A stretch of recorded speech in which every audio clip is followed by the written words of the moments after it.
बहुत ही ज्यादा बर्फीली हवाएं चल रही हैं। मेरे से तो एक कदम भी और नहीं चला जा रहा। शीतल, हम लोग वापस चलते हैं। ठंड तो मुझे भी लग रही है, लेकिन अगर हम वापस चले जाएंगे तो पानी कैसे पिएंगे? पानी लेने के लिए तो हमें इस बर्फीली पहाड़ी से नीचे उतरना होगा ना। बहुत ठंड है, अब ठंड बर्दाश्त नहीं हो रही। शीतल, मेरी आंखें बंद हो रही हैं। कहाँ हो तुम शीतल? हे भगवान, कनिका आंखें खोलो, अपनी आंखें खोलो कनिका। ये क्या हो गया तुम्हें? अब मैं क्या करूं? कितनी बर्फीली हवाएं चल रही हैं। कोई तो मेरी मदद करो। हे भगवान, हम लोग यहाँ पर क्यों आए? कनिका उठो, कनिका आंखें खोलो अपनी।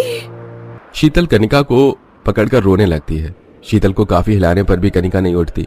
आखिरकार ऐसी क्या मजबूरी थी इन लोगों की जो ये इस बड़ी सी ऊंचाई वाले बर्फीले पहाड़ पर आए थे और आकर इस तरह पछता रहे थे।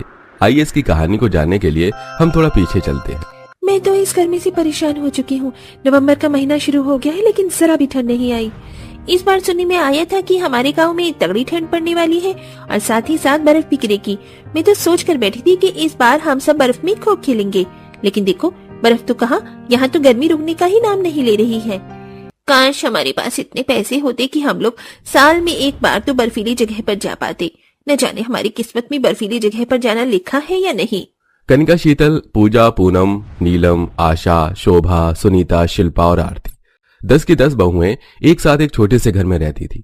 इन सबके पति गांव में ही बनी एक फैक्ट्री में मजदूरी का काम किया करते थे। थोड़े बहुत पैसों में ही पूरा परिवार अपना गुजारा चला रहा था, लेकिन गर्मी की वजह से इन सब का हाल बेहाल था। सभी लोगों का बर्फीली जगह पर जाने का काफी समय से सपना था, लेकिन गरीबी के चलते उनका यह सपना बस सपना ही बनकर रह गया था। ऐसे ही समय गुजरता है और एक दिन, अरे कहाँ हो सब, जल्दी आओ, लो मिठाई और जल्दी से अपना मुंह मीठा करो। ये मिठाई किस खुशी में? फैक्ट्री में बोनस मिला है क्या? अरे बोनस से बढ़कर एक चीज मिली है। तुम सबका सपना था ना कि हम लोग किसी बर्फीली जगह पर जाएं। हमारे फैक्ट्री मालिक ने गुलमर्ग में एक नई फैक्ट्री शुरू करी है और हम सभी मजदूरों को वहाँ भेज दिया है। सुना है वहाँ पर बहुत बर्फबारी होती है, बड़ा ही सुंदर नजारा होता है वहाँ। अब हम सब वहीं पर रहेंगे। आप सच कह रहे हैं?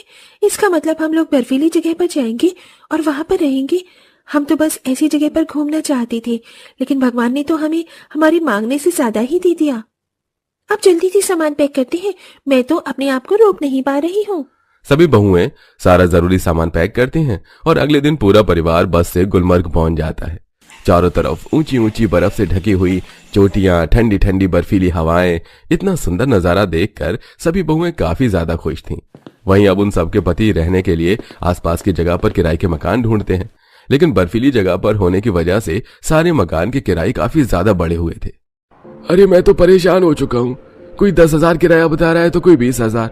अरे ये बर्फीली जगह है, यहाँ तो हम लोग कहीं तंबू या तिरपाल लगाकर भी नहीं रह सकते। हम सबको बहुत ठंड लग रही है, हमें कहीं तो ले चलिए, वरना इस बर्फीली जगह में हम लोग बर्फ की तरह जम जाएंगे। शाम होने को आई थी, इसलिए अब वो एक ढाबे पर चले जाते हैं और सारी रात उसी ढाबे पर जैसे तैसे करके गुजार लेते हैं। अगले दिन फिर से वो सभी सस्ता किराए का मकान ढूंढते हैं, लेकिन कहीं पर भी उन सबको मकान नहीं मिलता। क्या करें, कुछ समझ नहीं आ रहा। हम सब लोग तो काम करके फैक्ट्री में सो जाएंगे, लेकिन इन सब का क्या होगा? कहाँ रखेंगे हम इन्हें? किराए पर सस्ता घर न मिल पाने की वजह से सभी लोग काफी ज्यादा परेशान होते हैं। वहीं बर्फीली पहाड़ पर सबकी हालत ठंड से खराब हो रही थी। तभी सभी बहू में से एक बहू कनिका ये नोटिस करती है कि उस बर्फीली जगह पर जितने भी घर बने हुए हैं वो सभी लकड़ी के घर हैं, जिसे देख कनिका को एक आइडिया आता है। हम लोगों को किराए पर मकान नहीं मिल रहा है, तो हम लोग अपने लिए मकान बना भी तो सकते हैं ना? क्या कहा तुमने? मकान बना सकते हैं? अरे किराए पर तो मकान खरीदने की हैसियत नहीं है हमारी, मकान बनाने की बात कर रही हो। पहले आप मेरी बात तो सुनिए। हम लोग ईंट पत्थर सीमेंट का नहीं बल्कि लकड़ी का घर बनाएंगे। या आसपास सभी के लकड़ी के बने हुए घर हैं और लकड़ी तो हमें जंगलों से आसानी से मिल जाएगी। ऐसी जगह पर लकड़ी के घर ही ठीक रहते हैं। कनिका बिल्कुल ठीक कह रही है, हमें अब खुद ही अपना घर बनाना होगा, वरना हम सब तो इस बर्फ में जमकर मर जाएंगे। सभी लोग कनिका की बात से सहमत हैं, इसलिए उन सबके पति जंगल से बड़ी बड़ी लकड़ियां काट कर लाते हैं। वहीं उन सबकी पत्नियां लकड़ी से घर बनाने लगती हैं। कुछ घंटे में उन सभी का लकड़ी का घर बनकर तैयार हो जाता है और अब वो सब उस लकड़ी के घर के अंदर जाते हैं और उस घर में रहने लगते हैं। लेकिन सभी बहुओं ने जो बर्फ में रहने के सुहाने सपने देखे थे, अब वो सभी धीरे धीरे मिट्टी में मिलने वाले थे। बर्फीली पहाड़ी जगह पर इन सभी का रहना काफी ज्यादा मुश्किल भरा होने वाला था। कितनी ठंड है। राशन और सब्जी लेने के लिए भी बर्फ की इतनी ऊंची चोटी से उतर कर जाना होगा। सुनीता जैसे ही सब्जी लेने के लिए बाहर बर्फ में निकलती है तो अचानक उसका पैर फिसलता है और बर्फ में गिर जाती है। मेरी कमर, मैं तो मर गई। इस बर्फीली पहाड़ी पर तो अब बाहर निकलना भी मुश्किल हो गया है। सुनीता अपनी कमर पकड़कर लंगड़ाते हुए अपने घर के अंदर जाती है। बर्फीली जगह पर रहने की वजह से ना ही तो इन लोगों को ठीक से खाना मिल पा रहा था और ना ही पीने के लिए पानी लेने के लिए शीतल और कनिका जैसे ही बर्फीली पहाड़ से नीचे उतर रहे होते हैं कि तभी अचानक कनिका की तबीयत खराब होती है और वो बेहोश होने लगती है। शीतल बड़ी मुश्किल से कनिका को संभालती है और उसे घर लेकर आती है। हम तो यहाँ आकर पछता रहे हैं, बहुत तकलीफ हो रही है हम सबको यहाँ, लेकिन हम लोग चाहकर भी यहाँ से नहीं निकल सकते। सही कह रही हो पूजा, हमारे पास इस बर्फीली पहाड़ी में रहने के अलावा कोई और चारा नहीं है। अब यही हमारा ससुराल है, हमें खुद ही कोशिश करनी होगी और यहाँ पर रहने की आदत डालनी होगी। सभी बहुएं हिम्मत हारने के बजाय एक दूसरे का हौसला बढ़ाती हैं।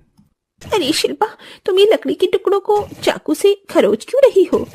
मैं इन लकड़ी के टुकड़ों को खरोच कर इन्हें हमारे जूते और चप्पलों के नीचे लगा दूंगी, जिससे जब हम बर्फ पर चलेंगे तो हमें से कोई भी नहीं फिसलेगा। शिल्पा उन लकड़ी के टुकड़ों को जूते के नीचे लगा देती है, जिसके बाद अब वो सब जैसे ही बर्फ पर चलते हैं तो किसी का भी पैर नहीं फिसलता। मैंने घर के बाहर की सारी बर्फ को इकट्ठा करके इन्हें चूल्हे पर पिघला दिया है और अब हमें पानी के लिए बार बार बर्फीली पहाड़ी के नीचे नहीं उतरना होगा। ये पानी पीने में भी काफी ताजा लग रहा है। चलो, कुछ तो परेशानी खत्म हुई हमारी। ऐसे ही समय गुजरता है और आज उन सबके पति खाने के लिए सेब लेकर आते हैं, जो काफी ज्यादा मीठे होते हैं। सेब काफी ज्यादा मीठे थे ना? बर्फीली जगह पर सेब की बड़ी ही डिमांड होती है। चलो, अब इस कूड़े को मैं बाहर फेंक आता हूँ। अरे अरे रुको, आप लोगों ने तो कहा था कि बर्फीली जगह पर सेबों की बड़ी डिमांड होती है, तो क्यों ना अब हम सब खेती करें, इससे हम काफी पैसे कमा सकते हैं। कुछ दिनों में सेब की खेती से उन सभी को काफी लाल लाल और मीठे मीठे सेब मिलते हैं, जिसे बेचकर अब सभी बहुएं काफी अच्छे पैसे कमा रही थी। ऐसे ही समय गुजरता है और एक दिन, अरे आप इन भीड़ की बच्ची को लेकर क्यों आए हैं? भला इनकी क्या जरूरत हमें? इनकी उनसे तुम लोग पहनने के लिए गर्म स्वेटर बना सकती हो। हमारे पास तो स्वेटर हैं, लेकिन तुम सब तो सब ठंड में ठिठुरती रहती हो। क्या बात है, आपके दिमाग में भी जुगाड़ आ गया? सभी बहू मिलकर उन दोनों भेड़ को पालती हैं और उन सबके पहनने के लिए सबके लिए गर्म स्वेटर और जैकेट बनाती हैं। इसी तरह के छोटे छोटे जुगाड़ और मेहनत से अब सभी बहुएं अपने पतियों के साथ उसी बर्फीली पहाड़ी जगह पर रहने लगी थी। बता, इतने बर्फीले पहाड़ी इलाके में ये लोग कितने एंजॉय कर रहे हैं। हर साल शहर से इसी तरह लोग आते हैं। और नहीं तो क्या, वैसे इनकी मस्ती में पहाड़ी इलाकों की लोगों की बड़ी कमाई होती है। एक 14 रुपए की मैगी भी ये लोग इन्हें 100 रुपए में देते हैं और ये आराम से खा भी लेते हैं। पूजा, तुम तो बेस्ट हो। अरे घर के काम के बाद हम लोगों के पास इतना वक्त बचता है तो हम लोग भी तो मैगी मोमोज जैसी चीजें बनाकर बेच सकते हैं। पहाड़ी इलाका है और सभी को ऐसी चीजें बड़ी पसंद आती हैं। अरे हाँ, और इससे तो हम काफी पैसे भी कमा सकते हैं। जितने का सामान नहीं लेंगे उससे ज्यादा तो हम लोग पैसे ही कमा लेंगे। सभी बहुएं मिलकर अपने घर के बाहर एक टेबल लगाती हैं और उस पर मैगी मोमोज जैसी चीज बनाती हैं। और जो भी अब उस ऊंची बर्फीली पहाड़ी पर घूमने के लिए आता है तो वो उनसे जरूर मैगी मोमोज लेकर खाता है। ये लीजिए आपकी 2 प्लेट मैगी और 3 प्लेट पनीर मोमोज। जितना सोचा था उससे ज्यादा हम लोग पैसे कमा लेते हैं। मुझे तो लगा था कि बर्फीली पहाड़ी पर हम लोग ज्यादा दिन तक रह नहीं पाएंगे, लेकिन अब तो यहाँ से जाने का मन ही नहीं कर रहा है। पहले जो हमारे लिए परेशानी थी और वही हमारे लिए अब कमाई का जरिया बन गई है। समय गुजरता है और अब सभी बहू मिलकर काफी सारे पैसे जमा कर लेती हैं और अब उस छोटे से लकड़ी के घर को तोड़कर एक बड़ा सा घर बनाती हैं, जिसके अंदर 3 से 4 हीटर भी लगे हुए थे। और अब चाहे बाहर बर्फीली हवाएं चले या बर्फीली बारिश हो, इनका घर बिल्कुल गर्म रहता था। और इस तरह से 10 की 10 बहुएं अपनी बर्फीली पहाड़ी ससुराल में हंसी खुशी रहती हैं।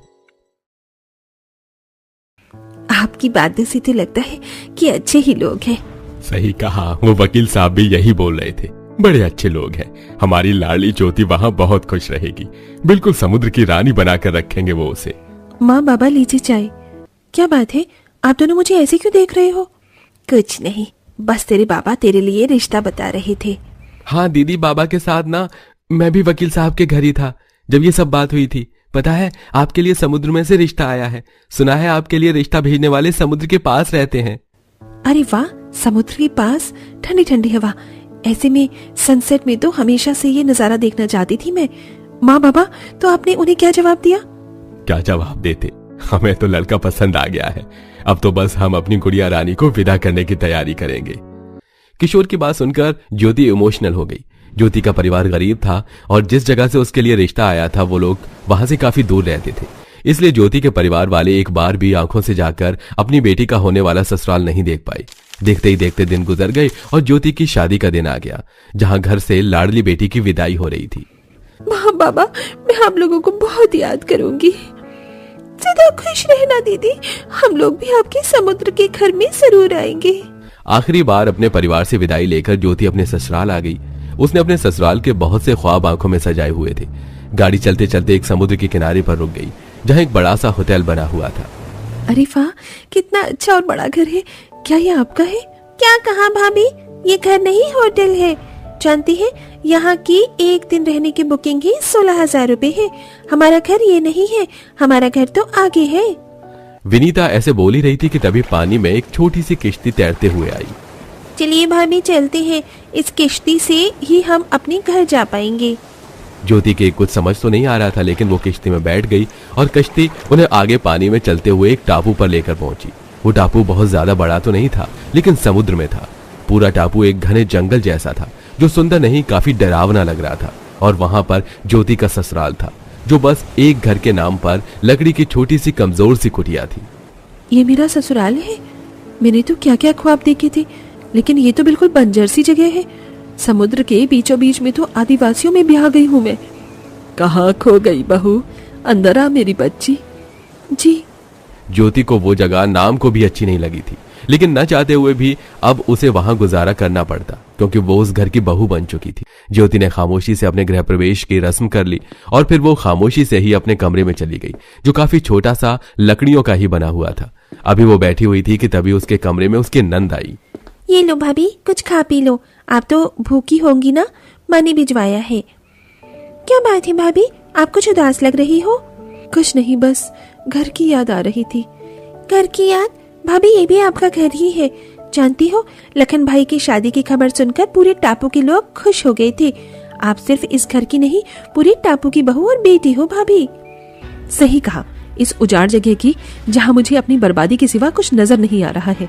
ज्योति ने इतनी कड़वी सी बात बोल दी, लेकिन सुनीता या विनीता ने उसे कोई कड़वा जवाब नहीं दिया, बल्कि वो उसे समझाते हुए बोली। भाभी हम जानते हैं ये जगह आपको अपनी मायके के आगे उजाड़ लग रही होगी, लेकिन यकीन मानिए, घर जगह हर चीज में खूबसूरती, प्यार और रिश्तों से बनती है। ये सब तो बस इंसान की जरूरत है। आप देखना, यहाँ रहकर आपको समझ आएगा कि प्यार से रिश्ते किस तरह बनते हैं और कैसे खंडरों में बहारें आती हैं। सुनीता ऐसे बोलकर आ गई। ज्योति का मूड खराब ही था। उसने अपने मुंह से तो कुछ नहीं निकाला, लेकिन उसने घर के हर काम को गुस्से से ही किया। शादी के अगले दिन उसकी पहली रसोई थी, जहां उसे बाहर आकर चूल्हे पर खाना बनाना पड़ा। चल पिचा, क्यों मेरा पागल बना दिया है? अरे बहुत ज्यादा गुस्सा ना कर, आजा मैं तुझे चूल्हा जलाना बताती हूँ। आप कौन है? मैं यहीं इस टापू पर रहने वाली हूँ, तुम पड़ोसन बुला सकती हो। देखो ये टापू की लकड़ी है, ये ऐसे नहीं जलेगी, इसमें हल्की हल्की फूंक मारी जाती है और ये जल गई। जल गई। पता नहीं मुझे ही क्यों इस टापू पर फंसना था। बेटा ये जगह कोई कैद नहीं है, लेकिन हाँ, जिंदगी का हर मोड़ कुछ ना कुछ तो सिखा कर ही जाता है। मैं चलती हूँ। ज्योति ऐसे ही उस टापू को कुछ भी बोल देती थी, लेकिन कभी भी कोई उसे पलटकर जवाब नहीं देता था। ऐसे ही चलते चलते लगभग 1 महीना होने को आया था। ज्योति को वहां हर काम करने में दिक्कत होती थी। जैसे वो बर्तन धोती तो उसके बर्तन पानी में बह जाते, कपड़े धोती तो मछलियों का डर लगा रहता, और साथ ही जब वो कपड़े सुखाती तो टापू के बंदर उसे परेशान करते थे। छोड़ दे बंदर, मेरी नई साड़ी है। अरे अरे बहू, ले जाने दे इस बदमाश को। यहाँ के बंदरों से पंगा मत लेना बहू, बहुत खराब है। तू अंदर आ। हाँ, ऐसी ही जगह ससुराल मिलने को था मुझे, जहाँ इंसान और जानवर में फर्क ही नहीं है। कर ले, तू गुस्सा कर ले, वैसे भी तेरा गुस्सा जायज है, लेकिन बहू हम सभी तुझसे बहुत प्यार करते हैं। ऐसे यहाँ के जंगली जानवरों से पंखे मत लिया कर, मुझे डर लगता है। एक साड़ी के लिए तू बंदर से लड़ रही थी, अगर वो तुझे कुछ कर देता तो मैं खुद को कभी माफ ही नहीं कर पाती। ज्योति के इतना कड़वा बोलने पर भी उसकी सास को उसी की चिंता थी। ये बात ज्योति को आज महसूस हुई। अब उसे महसूस हो रहा था कि वो गलत कर रही थी, और आगे से उसने फिर कभी ऐसे ना करने की कसम खाई। उसने सभी से माफी मांगने का भी एक प्लान बनाया। आज शाम तो मैं सभी की पसंद का खाना बनाऊंगी और सभी से माफी भी मांगूंगी। ज्योति ने जैसा बोला था वैसा ही किया। उसने सभी को उनकी पसंद का खाना बनाकर दिया। भाई क्या बात है, आज तो खाना कुछ अलग अलग सा लग रहा है। जी पापा, आज मैंने सभी की मनपसंद चीजें बनाई हैं। वो मुझे आप सबसे कुछ कहना था। माँ, बाबा और बाकी सब, माना कि मैंने पहले रूखा बर्ताव किया, लेकिन अब मैं समझ गई हूँ जगह वो अच्छी नहीं होती जहाँ घर अच्छा हो। जगह वो अच्छी होती है जहाँ लोग अच्छे हों, जहाँ दिल लग जाए। उस जगह का नाम घर है, फिर चाहे वो आसमान की चादर और जमीन का बिस्तर ही क्यों ना हो। क्या बात है बहू रानी, लगता है दिल लगना शुरू हो गया है। चलो अच्छी बात है। मैं जानती थी कि मेरी बहू एक दिन हमारे प्यार को भी समझ ही जाएगी। बहू अब तो ज्यादा मत सोच, आजा सभी के साथ बैठकर खाना खा ले। शांति ने ज्योति को अपने पास बिठाया और उसे खाना खिलाया। आज के दिन सभी बहुत ज्यादा खुश थे। ज्योति खाना खाकर अपने घर वालों से बोली, माँ, बाबा, मैंने इस जगह को तो अपना लिया है, लेकिन मैं इस घर में अपने हिसाब से थोड़ी बदलाव करना चाहती हूँ। बहुत वक्त हो गया इस खंडर सी कुटिया में रहते हुए। अगर आपकी इजाजत हो तो इस टाबू को ही घास और लकड़ी की मदद से क्या हम इसी घर को सजाएं? सुनने में तो अच्छा लग रहा है, लेकिन हम इस घर को सजाएंगे किस तरह? वो तुम मुझ पर छोड़ दो। लखन जी और राहुल जी, आप दोनों को यहाँ से लकड़ी लेकर थोड़ा सा फर्नीचर बनाना होगा। ज्योति ने सभी को उनका काम समझा दिया। सभी उसकी बात सुनकर उत्सुक हो उठे और अगले ही दिन से उन्होंने काम शुरू कर दिया। ज्योति ने सभी को गाइड किया और उन्होंने लकड़ी से अपनी कुटिया को और मजबूत किया, जिस पर ज्योति ने घास लगाई। लखन और राहुल ने भी लकड़ी से फर्नीचर बनाया, जिसको ज्योति ने घास से ही सजाया। और लगभग 4 दिनों के अंदर उनका घास का घर, घास का फर्नीचर और छोटा सा घर के बाहर घास का यॉट तैयार हो गया, जो बहुत ज्यादा सुंदर लग रहा था। अरे वाह, अति उत्तम। बहू दोनों तो इस बंजर टापू को जिंदगी देती है। शुक्रिया। अगर तू बुरा न माने तो क्या हम भी अपने घरों को ऐसे ही सजा लें? अरे ये भी कोई पूछने की बात है? आप भी अपने घरों को सजाइए, फिर सिर्फ हमारा ही नहीं, ये टापू भी रंगीन हो जाएगा। शांति की बात सुनकर वो औरत भी खुश हो गई और टापू पर जितने भी घर थे उन सभी को उनमें रहने वालों ने ऐसे ही घास से सजा दिया। वो टापू देखने से इतने ज्यादा सुंदर लग रहा था जैसे कि वो किसी परी की दुनिया हो। और टापू में बदलाव आते ही वो मशहूर भी हो गया। अब लोग जहाजों से उसे देखने के लिए आते थे और साथ ही उससे भी ये फायदा हुआ कि जो भी लोग टापू पर रहते थे उन्हें रोजगार मिल गया। और एक रोज ज्योति के घर वाले उससे मिलने आए। आइए आइए समधन जी। हाय हाय, नजर न लगे मेरी बच्ची के घर को। ये तो उससे भी अच्छी जगह है जो हमने सोची थी। ज्योति बेटा, तेरा ससुराल तो समुद्र में घास का ससुराल है। शुक्रिया माँ, सारी रौनक आपकी फुलवारी से ही हुई है समधन जी। अपनी सास की बात सुनकर ज्योति मुस्कुराने लगी। कल तक जो टापू बंजर था, अब वहां हर वक्त रौनक रहती थी। वहां के लोग अच्छे खाते पीते और पहनते थे और सब कुछ अब ठीक हो चुका था।